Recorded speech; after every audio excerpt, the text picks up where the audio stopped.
c'est très émouvant pour moi de revenir ici, dans mon lieu, le lieu où j'ai vécu. Mont-de-Marsan, pour moi, Mont-de-Marsan, Saint-Pierre-du-Mont, c'est la même chose.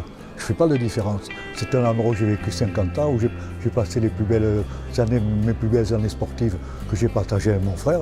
C'est quand même le lieu d'une grande partie de ma vie et de la vie que j'ai partagée avec lui, et entre autres toute notre vie sportive quand même. Voilà. Puis je veux vous dire qu'aujourd'hui c'est un jour particulier parce que le 6 mars c'était l'anniversaire de mon frère.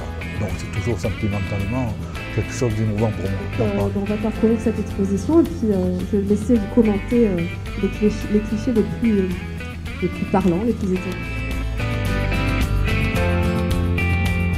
André Boniface est venu nous rencontrer avec toute sa collection personnelle. C'est à peu près 2000 clichés. Il est arrivé avec tous ses cartons et on a fait plusieurs tris. On a choisi, alors avec lui toujours, hein, on a fait beaucoup de réunions ensemble.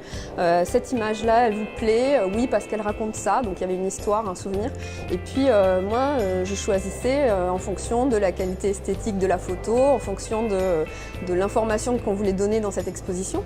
Et puis finalement, on a resserré, on s'est arrêté à 120 clichés, je crois. Et dans cette collection-là, il y a beaucoup d'images de clichés d'époque, qui sont des clichés sportifs, qui proviennent des archives de l'équipe. Mais l'essentiel, c'est vraiment la collection d'André. La première fois qu'on a joué au rugby ensemble, mon frère et moi, c'était la photo qui était à la barre tout à fait en haut, avec mon équipe du village. On n'avait pas de maillot, on n'avait pas de chaussures de rugby. Donc cette photo, elle ne fera pas impression, mais pour moi, elle est très très émouvante. L'idée est venue de faire une exposition affective, de trier dans tous ces souvenirs-là et de croiser, comme la passe croisée, de croiser un petit peu les images intimes liées à l'enfance et les images plus publiques liées aux gestes sportifs et liées à la vie des Boniface. L'accident de Guy, il a eu très jeune, hélas, ça s'est produit quand il était encore à 30 ans, très très jeune. Mais on avait vécu quand même des années qui comptaient double et qui comptaient triple. C'était exceptionnel pour nous. C'est un peu réconfort pour moi.